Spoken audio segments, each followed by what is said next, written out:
Kitab Galatia. Surat Paulus kepada jemaat di Galatia. Galatia pasal 1. Salam. Dari Paulus, seorang rasul, bukan karena manusia, juga bukan oleh seorang manusia, melainkan oleh Yesus Kristus dan Allah Bapa yang telah membangkitkan Dia dari antara orang mati, dan dari semua saudara yang ada bersama-sama dengan aku, kepada jemaat-jemaat di Galatia. Kasih karunia menyertai kamu, dan damai sejahtera dari Allah, Bapa kita, dan dari Tuhan Yesus Kristus, yang telah menyerahkan dirinya karena dosa-dosa kita, untuk melepaskan kita dari dunia jahat yang sekarang ini, menurut kehendak Allah dan Bapa kita.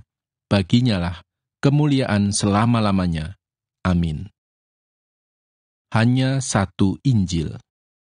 Aku heran bahwa kamu begitu lekas berbalik daripada Dia yang oleh kasih karunia Kristus telah memanggil kamu dan mengikuti suatu Injil lain yang sebenarnya bukan Injil.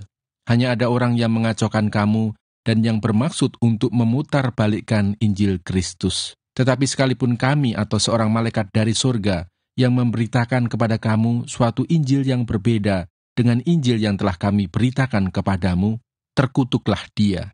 Seperti yang telah kami katakan dahulu, sekarang kukatakan sekali lagi. Jikalau ada orang yang memberitakan kepadamu suatu Injil yang berbeda dengan apa yang telah kamu terima, terkutuklah dia. Jadi bagaimana sekarang? Adakah ku cari kesukaan manusia atau kesukaan Allah? Adakah ku coba berkenan kepada manusia?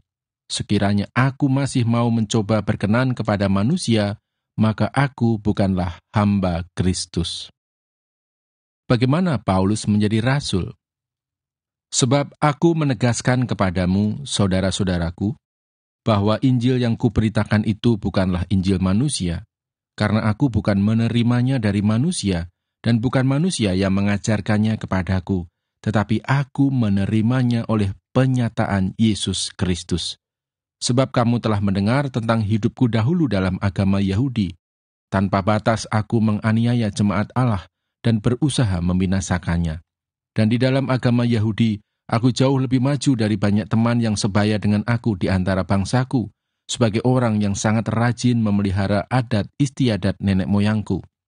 Tetapi waktu Ia, yang telah memilih aku sejak kandungan ibuku, dan memanggil aku oleh kasih karunia-Nya, berkenan menyatakan anaknya di dalam aku, supaya aku memberitakan Dia di antara bangsa-bangsa bukan Yahudi, maka sesaat pun aku tidak minta pertimbangan kepada manusia, juga aku tidak pergi ke Yerusalem mendapatkan mereka yang telah menjadi rasul sebelum aku, tetapi aku berangkat ke tanah Arab, dan dari situ kembali lagi ke Damsyik. Lalu 3 tahun kemudian, aku pergi ke Yerusalem untuk mengunjungi Kefas, dan aku menumpang 15 hari di rumahnya. Tetapi aku tidak melihat seorang pun dari rasul-rasul yang lain, kecuali Yakobus, saudara Tuhan Yesus. Di hadapan Allah, kutegaskan, apa yang kutuliskan kepadamu ini benar, aku tidak berdusta. Kemudian aku pergi ke daerah-daerah Syria dan Kilikia, tetapi rupaku tetap tidak dikenal oleh jemaat-jemaat Kristus di Yudea. Mereka hanya mendengar bahwa Ia yang dahulu menganiaya mereka, sekarang memberitakan iman yang pernah hendak dibinasakannya. Dan mereka memuliakan Allah karena aku.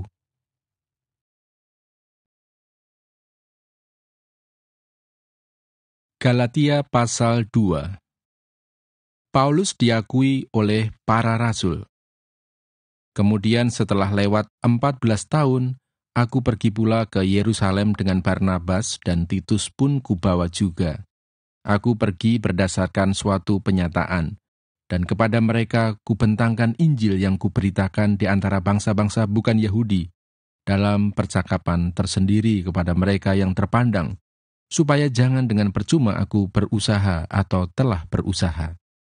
Tetapi kendati pun Titus yang bersama-sama dengan aku adalah seorang Yunani, namun ia tidak dipaksa untuk menyunatkan dirinya. Memang ada desakan dari saudara-saudara palsu yang menyusup masuk, yaitu mereka yang menyelundup ke dalam untuk menghadang kebebasan kita yang kita miliki di dalam Kristus Yesus, supaya dengan jalan itu mereka dapat memperhambakan kita. Tetapi sesaat pun kami tidak mau mundur dan tunduk kepada mereka, agar kebenaran Injil dapat tinggal tetap pada kamu. Dan mengenai mereka yang dianggap terpandang itu, bagaimana kedudukan mereka dahulu, itu tidak penting bagiku, sebab Allah tidak memandang muka. Bagaimanapun juga, mereka yang terpandang itu tidak memaksakan sesuatu yang lain kepadaku. Tetapi sebaliknya, setelah mereka melihat bahwa kepadaku telah dipercayakan pemberitaan Injil untuk orang-orang tak bersunat, sama seperti kepada Petrus untuk orang-orang bersunat, karena ia yang telah memberikan kekuatan kepada Petrus untuk menjadi rasul bagi orang-orang bersunat, ia juga yang telah memberikan kekuatan kepadaku untuk orang-orang yang tidak bersunat. Dan setelah melihat kasih karunia yang dianugerahkan kepadaku, maka Yakobus, Kefas, dan Yohanes yang dipandang sebagai soko guru jemaat, berjabat tangan dengan aku dan dengan Barnabas sebagai tanda persekutuan, supaya kami pergi kepada orang-orang yang tidak bersunat dan mereka kepada orang-orang yang bersunat. Hanya kami harus tetap mengingat orang-orang miskin, dan memang itulah yang sungguh-sungguh kuusahakan melakukannya. Paulus bertentangan dengan Petrus. Tetapi waktu Kefas datang ke Antiokhia, aku berterus terang menentangnya sebab ia salah. Karena sebelum beberapa orang dari kalangan Yakobus datang, ia makan sehidangan dengan saudara-saudara yang tidak bersunat. Tetapi setelah mereka datang, ia mengundurkan diri dan menjauhi mereka karena takut akan saudara-saudara yang bersunat. Dan orang-orang Yahudi yang lain pun turut berlaku munafik dengan dia, sehingga Barnabas sendiri turut terseret oleh kemunafikan mereka. Tetapi waktu kulihat bahwa kelakuan mereka itu tidak sesuai dengan kebenaran Injil, aku berkata kepada Kefas di hadapan mereka semua, "Jika engkau seorang Yahudi, hidup secara kafir dan bukan secara Yahudi, bagaimanakah engkau dapat memaksa saudara-saudara yang tidak bersunat untuk hidup secara Yahudi? Yang terutama juga untuk orang Kristen keturunan Yahudi. Menurut kelahiran, kami adalah orang Yahudi dan bukan orang berdosa dari bangsa-bangsa lain. Kamu tahu bahwa tidak seorang pun yang dibenarkan oleh karena melakukan hukum Taurat, tetapi hanya oleh karena iman dalam Kristus Yesus. Sebab itu, kami pun telah percaya kepada Kristus Yesus, supaya kami dibenarkan oleh karena iman dalam Kristus dan bukan oleh karena melakukan hukum Taurat. Sebab tidak ada seorang pun yang dibenarkan oleh karena melakukan hukum Taurat. Tetapi jika kami sendiri, sementara kami berusaha untuk dibenarkan dalam Kristus, ternyata adalah orang-orang berdosa, apakah hal itu berarti bahwa Kristus adalah pelayan dosa? Sekali-kali tidak. Karena jikalau aku membangun kembali apa yang telah kurombak, aku menyatakan diriku sebagai pelanggar hukum Taurat, sebab aku telah mati oleh hukum Taurat untuk hukum Taurat, supaya aku hidup untuk Allah.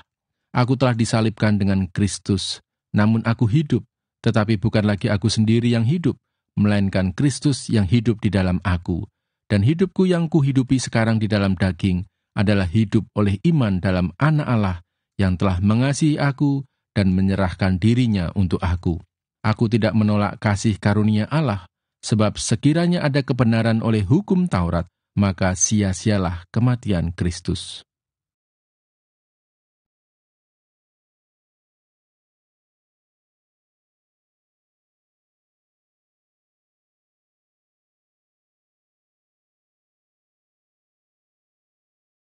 Galatia pasal 3.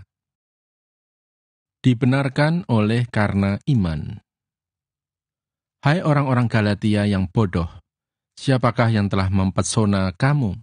Bukankah Yesus Kristus yang disalibkan itu telah dilukiskan dengan terang di depanmu? Hanya ini yang hendak ku ketahui daripada kamu. Adakah kamu telah menerima Roh karena melakukan hukum Taurat, atau karena percaya kepada pemberitaan Injil? Adakah kamu sebodoh itu? Kamu telah mulai dengan Roh, maukah kamu sekarang mengakhirinya di dalam daging? Sia-siakah semua yang telah kamu alami sebanyak itu? Masakan sia-sia? Jadi bagaimana sekarang? Apakah Ia yang menganugerahkan Roh kepada kamu dengan berlimpah-limpah dan yang melakukan mujizat di antara kamu berbuat demikian karena kamu melakukan hukum Taurat Atau karena kamu percaya kepada pemberitaan Injil? Secara itu jugalah Abraham percaya kepada Allah, maka Allah memperhitungkan hal itu kepadanya sebagai kebenaran. Jadi kamu lihat bahwa mereka yang hidup dari iman, mereka itulah anak-anak Abraham. Dan kitab suci yang sebelumnya mengetahui bahwa Allah membenarkan orang-orang bukan Yahudi oleh karena iman, telah terlebih dahulu memberitakan Injil kepada Abraham. Olehmu segala bangsa akan diberkati. Jadi mereka yang hidup dari iman, merekalah yang diberkati bersama-sama dengan Abraham yang beriman itu. Karena semua orang yang hidup dari pekerjaan hukum Taurat berada di bawah kutuk. Sebab ada tertulis, terkutuklah orang yang tidak setia melakukan segala sesuatu yang tertulis dalam kitab hukum Taurat. Dan bahwa tidak ada orang yang dibenarkan di hadapan Allah, karena melakukan hukum Taurat adalah jelas. Karena orang yang benar akan hidup oleh iman. Tetapi dasar hukum Taurat bukanlah iman, melainkan siapa yang melakukannya akan hidup karenanya. Kristus telah menebus kita dari kutuk hukum Taurat dengan jalan menjadi kutuk karena kita. Sebab ada tertulis, terkutuklah orang yang digantung pada kayu salib. Yesus Kristus telah membuat ini, supaya di dalam Dia berkat Abraham sampai kepada bangsa-bangsa lain. Sehingga oleh iman kita menerima roh yang telah dijanjikan itu. Hukum Taurat atau janji. Saudara-saudara, baiklah kupergunakan suatu contoh dari hidup sehari-hari. Suatu wasiat yang telah disahkan, sekalipun ia dari manusia, tidak dapat dibatalkan atau ditambahi oleh seorang pun. Adapun kepada Abraham diucapkan segala janji itu dan kepada keturunannya. Tidak dikatakan kepada keturunan-keturunannya, seolah-olah dimaksud banyak orang, tetapi hanya satu orang, dan kepada keturunanmu, yaitu Kristus.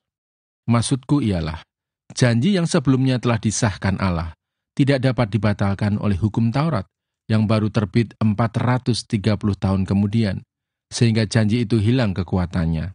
Sebab, jikalau apa yang ditentukan Allah berasal dari hukum Taurat, ia tidak berasal dari janji, tetapi justru oleh janjilah Allah telah menganugerahkan kasih karunia-Nya kepada Abraham. Kalau demikian, apakah maksudnya hukum Taurat?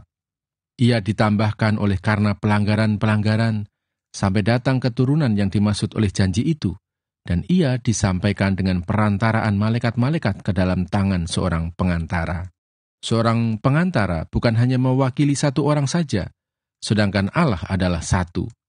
Kalau demikian, bertentangankah hukum Taurat dengan janji-janji Allah? Sekali-kali tidak. Sebab andai kata hukum Taurat diberikan sebagai sesuatu yang dapat menghidupkan, maka memang kebenaran berasal dari hukum Taurat.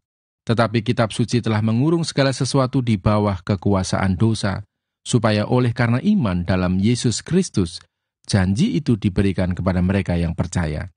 Sebelum iman itu datang, kita berada di bawah pengawalan hukum Taurat dan dikurung sampai iman itu telah dinyatakan. Jadi hukum Taurat adalah penuntun bagi kita sampai Kristus datang, supaya kita dibenarkan karena iman. Sekarang iman itu telah datang, karena itu kita tidak berada lagi di bawah pengawasan penuntun. Sebab kamu semua adalah anak-anak Allah karena iman di dalam Yesus Kristus. Karena kamu semua yang dibaptis dalam Kristus telah mengenakan Kristus. Dalam hal ini, tidak ada orang Yahudi atau orang Yunani, tidak ada hamba atau orang merdeka, tidak ada laki-laki atau perempuan, karena kamu semua adalah satu di dalam Kristus Yesus. Dan jikalau kamu adalah milik Kristus, maka kamu juga adalah keturunan Abraham dan berhak menerima janji Allah.